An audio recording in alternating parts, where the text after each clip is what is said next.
Good evening, everybody. You're watching the Dylan Asso Show. My name is Dylan Asso, and today we're going to be talking about the James Fishback in Florida elections. A lot to talk about here.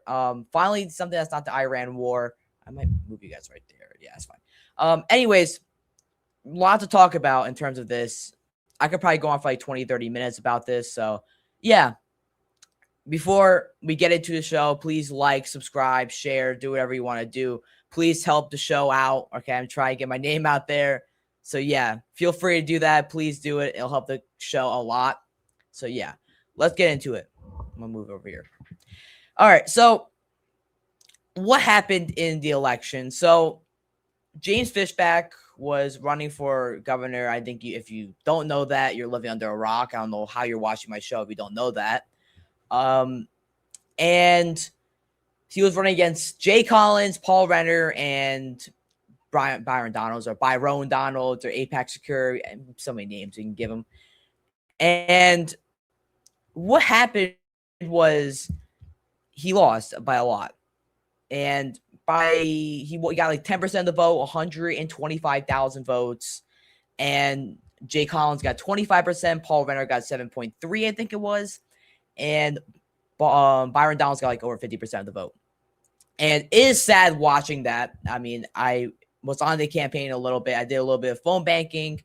This is the first time ever being on a political campaign, so it's pretty cool. But I was happy to be a part of it. Before I get into the whole thing, I was happy to be a part of it in some way, shape, or form because, I mean, it was amazing just watching this since February, since this January when he went on Tucker and the edits. The campaign was amazing. It was so fun watching it, right? And I will always be happy to be on the campaign for a little bit. And as a knowledge, we knew that this was going to happen. Now, obviously, I wanted Fishback to win. I mean, obviously. I don't like Byron Donalds. I don't like Jay Collins. I don't like anybody there. So, obviously, I wanted, I don't know why I'm lagging. I'm losing frames.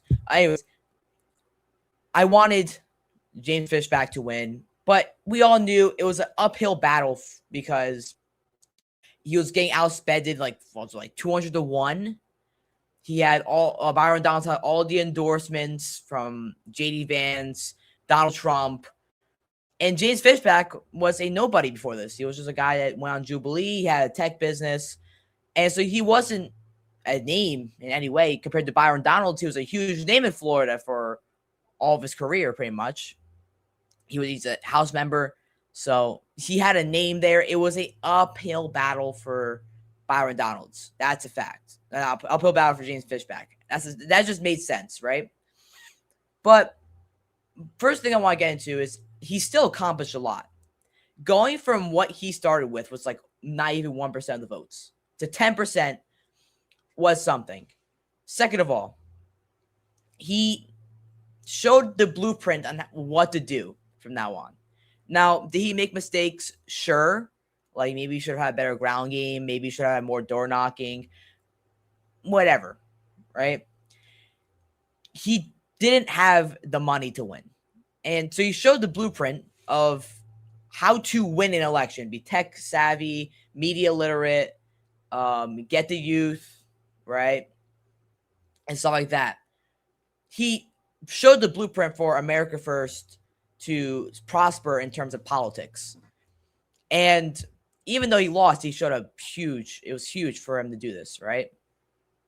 That means 10% of the Republican base in Florida, pretty much. You can go based off like, oh, well, not every Republican voted, but 10% of the Republican base in Florida, which is pretty much the Republican and GOP's stronghold, wanted James Fishback to be their governor. A Groyper, a anti-Trump Republican, an anti-mass immigration, all of this, and affiliated with Nick, had 10% of that.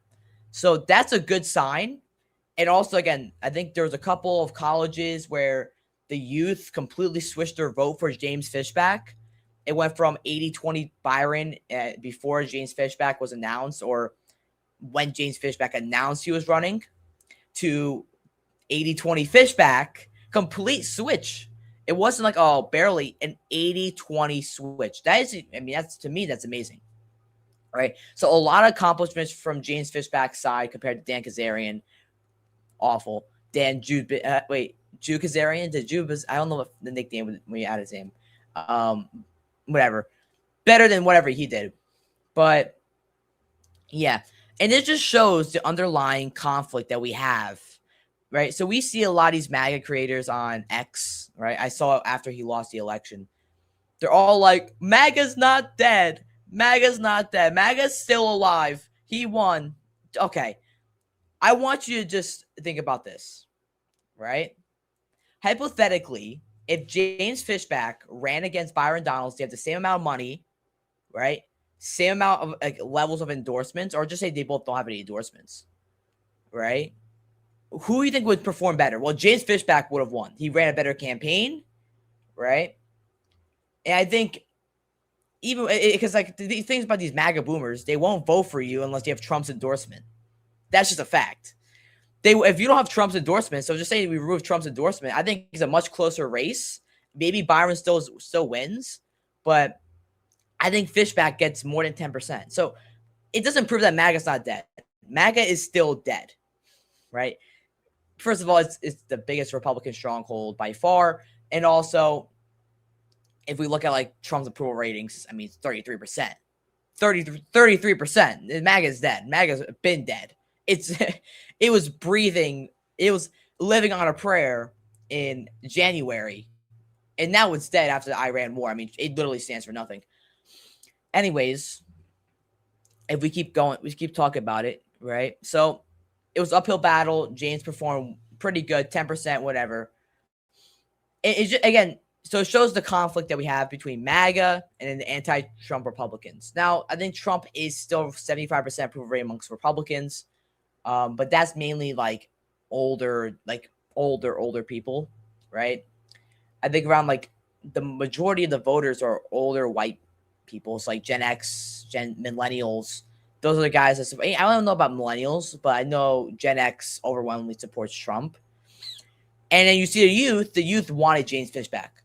The youth wants James Fishback. The young men want James Fishback. The young women want Madani.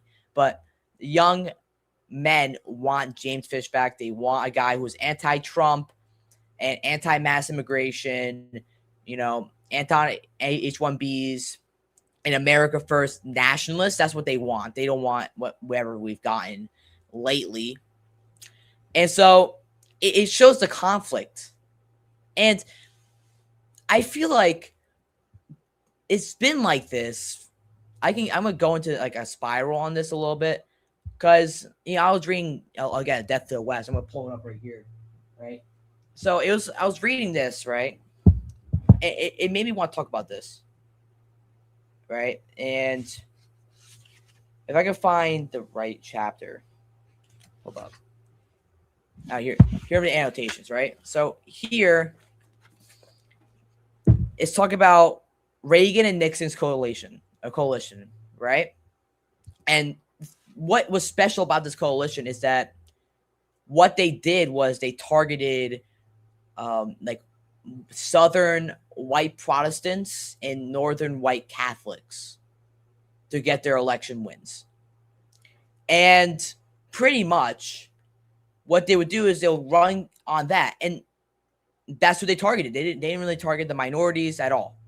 Because the thing is, they lost the minorities. Reagan lost the minorities by a lot. Well, I don't know if he lost minorities. I don't know. It was really close in terms of minorities. I don't know if he lost it, but Nixon lost the minorities, right? And if you look at like the white voters, they were always voting for, Reagan, Nixon, Republicans, right? And then we go 2000, Bush loses 10 of the top 15 most foreign-born immigrants or foreign-born populations. He lost 10 of the 15, or there was 11 of the 14 or something like that, right? And he won, I think, 14 out of the 15 least foreign-born populations. So this shows what the GOP has been doing to us for pretty much ever since Nixon, or ever since Hart-Celler. I mean, you can just trace it back there. And then Bush signs the 1990 Immigration Act, which caps immigration at 750,000, raises it from 640,000, so makes more or less caps. And I wanted to bring this up because it shows, I mean, what the Republican Party has been doing to us lately. And these older Republicans are not, they're not understanding what's happening, because they lived up in the last resemblance of America, right? The last resemblance, where it was majority white, majority Christian, right? And they got to experience America, actually America when it was at its best, right? They got to experience that. What we got is a mass immigrant, a mass replacement, right, of certain group white people, pretty much. And I mean, the exodus of businesses.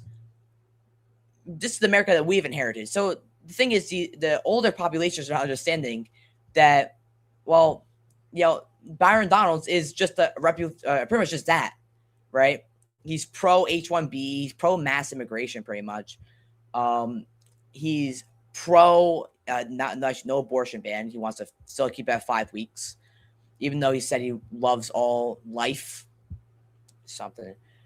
He's pro flock camera.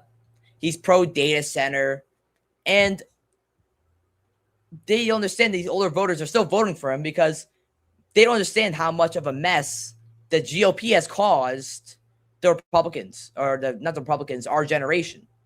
And so it just shows the divide between the older generation and the younger generation of what we value. And it's going to be hard for a Republican to win in 2028.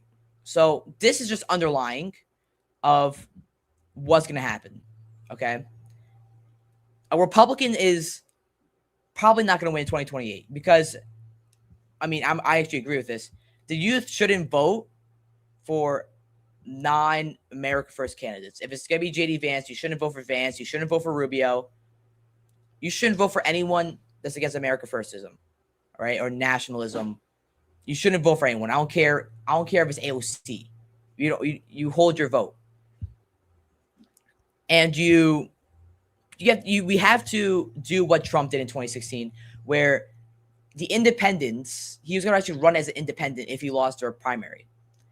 And I love that. I mean, that's what we need, right? That's the big mistake that Pat Buchanan did in 1992, where when he lost to Bush, not necessarily that he conceded, he endorsed Bush. And he actually ideologically completely disagreed with Bush because Bush signed the 1990 Immigration Act. And that's the biggest mistake. I think Francis wrote about it in an article that was the biggest mistake that Buchanan did for the movement. And so the GOP is going to have a hard time because if a Republican candidate wants to win the election, he's going to have to appeal to the youth, but also the older generations, the Fox News Republicans, and also the youth Republicans like us, where we don't want, what we've seen from the Trump administration at all.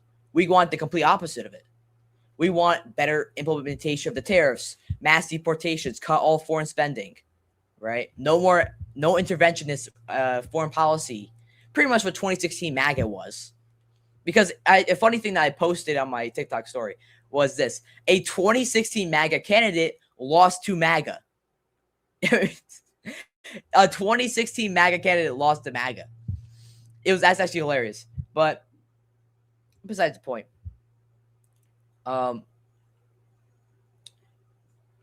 It's gonna be an uphill battle for whoever runs in 2028.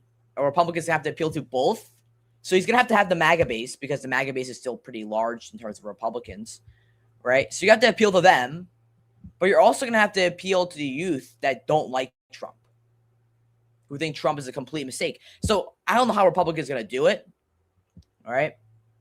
I hope we get a dark horse. I hope we get someone like that in a sense understands what the Trumpism was trying to accomplish and how it failed and where it failed, but also is like America first, of course, right? We need someone like that. And again, that's the only way we're gonna get one, because if it's Vance, I mean, the youth are not gonna vote for Vance. We don't like Vance. They don't like Vance. The youth isn't gonna vote for Rubio at all because Rubio's a neoconservative. I mean, who else are you gonna be in there? Vivek Ramaswamy, he's going for Ohio. Nikki Haley, no one's voting for Nikki Haley, right? Just nobody that the youth wants. So it's gonna be an uphill battle forever runs. And the only guy that's like still a MAGA base that can win is Brandon Gills.